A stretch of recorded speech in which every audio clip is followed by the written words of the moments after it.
తిరుపతిలో రజక సంఘం బొమ్మగుట్ట రవి మీడియాతో మాట్లాడుతూ తన గురించి తప్పుడు రాతలు రాసిన ఈనాడు పేపర్ని ఉతికి ఆరేశాడు. వాళ్ళకి పచ్చ కామర్లు వచ్చింది.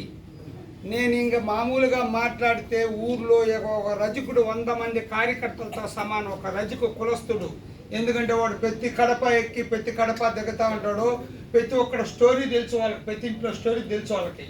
కానీ వాడు ఎవరితో చెప్పుకోరు. మామూలుగా నా మీద ఒక మ్యాటర్ రాశారు ఈరోజు మన ఈనాడు పేపర్ వాళ్ళు. సైకిల్ ఎక్కేసిన బొమ్మగుంట రవి అది. నేను ఎన్నో మాటలు ప్రెస్ మీట్ పెట్టాను.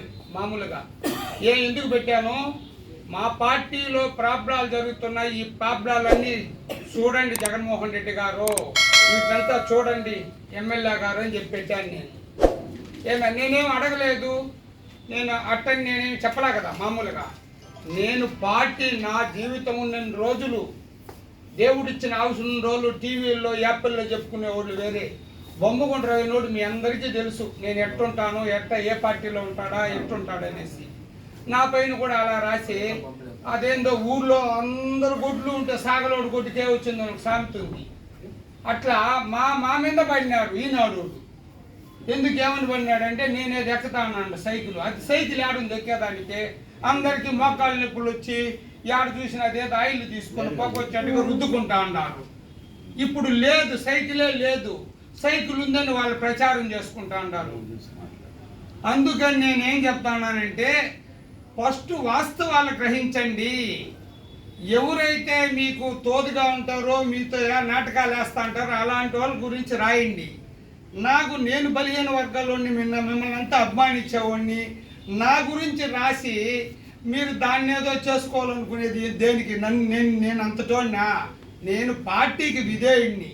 రాజశేఖర రెడ్డి అభిమాని, భూమన కరుణాకర్ రెడ్డి గారి సైన్యం. దీంట్లో డౌటే లేదు. నన్ను కొనేవాడు కానీ, నన్ను వేరే పార్టీలో చేర్చుకునేవాడు కానీ అంత దమ్ము అంత ధైర్యం ఉండేది ఈ రాష్ట్రంలో లేడు. ఎవడో పోవచ్చు, అమ్ముడు పోవచ్చు, రవి బోడు బొమ్మగుంట రవి. వీడి ప్రాణం ఉన్న రోజులు ఒకే సిద్ధాంతం. అంతేగాని మీరు ఏది పడితే అది రాస్తా ఉన్నారు అనుకో, ఇంక ఇదే మాదిరి రాస్తా ఉంటే నేనేం చేస్తాను చేసినా, నేను వాడి మాదిరి షూట్ వేసేస్తా, కోర్టుకి వేస్తానన్ను. మానవత్వంగా ఒక 100 గాడిదలు తోలుకొని వచ్చి 100 మూటల గుడ్డలు తెచ్చి మీ ఈనాడు ఆఫీసు ముందర గుడ్డలు ఉతుకుతా. ఆ మురికి నీళ్ళని ఎత్తి ఈనాడు ఆఫీసులో పోస్తా.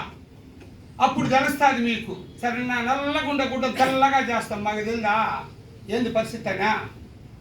దయచేసి ఈనాడు, ఆంధ్రజ్యోతి ఇంకా కొన్ని ఉన్నాయి, అవంతా అందరూ మీ పార్టీ నాయకుడు చెప్పి నువ్వు చెప్తాను అనుకుంటారు. అట్లా కాదు. ఈరోజు నేను డబ్బు కట్టా, ఎందుకు రాలి ఆంధ్రజ్యోతి ఈనాడు అంటే మా గురించి రాయడానికి కూడా బలహీన వర్గాలు, బీసీ వ్యక్తులవి అంత అసంఖ్యంగా ఉంది మీకు. పాపం మీరు ఎవడైనా ఆయన ఉంగరాలు వేసుకొని, చైన్లు వేసుకొని, బ్రాస్లెట్లు వేసుకొని ఆయనదైతే ఆయన రాసేస్తారు. ఆయన ముక్కినాడు, ఆయన మూలిగినాడు, ఆయన అమ్మా అన్నాడు బాత్రూమ్ పోయేటప్పుడు అది రాస్తారు. మా గొంతులు పోయి, మా ప్రాణాలు పోయి, మా మా మా మా దీని గురించి మేము అడుగుతా ఉంటే కూడా దాన్ని రాసేదానికి మీకు రాదు. నేను వాస్తవంగా చెప్తున్నాను, నేను ఏ పత్రికని కించపరచను. వాస్తవంగా ఈ పత్రిక అనేది జర్నలిజం అనేది ఈ దేశానికి పెద్ద ఒక సమాధి, ఇది గోడ లాంటిది. ఎట్ట మిలిటరీ అట్ట మీరు నా దృష్టిలో. కానీ నా దృష్టిలో కూడా మేము మిలిటరీ కాదనైనా మేము మట్టితో కట్టిన గోడ అని మీరు అనుకున్నారంటే అది మీ కర్మ, నేనేం చేయలేను. మీకేం జరిగినా ఏం పట్టినా మీరు ఏ ఉద్యమం అయినా నేను మీకు కూడా వచ్చి ఎన్నో మాటలు అన్నీ అందరితో కూడా తిరిగినోడిని. నేను సైకిల్ ఎక్కుతా ఉన్నాను, గుర్రం ఎక్కుతా ఉన్నాను. ఆ 3 జెండాలు వేసుకొని తిరుగుతా అంటే ఊర్లో బుడబుడకడాల మాదిరి ఉంది ఆ 3 పార్టీలు. మీరు బాగా కాబట్టి దాన్ని రాస్తూ ఉన్నారు.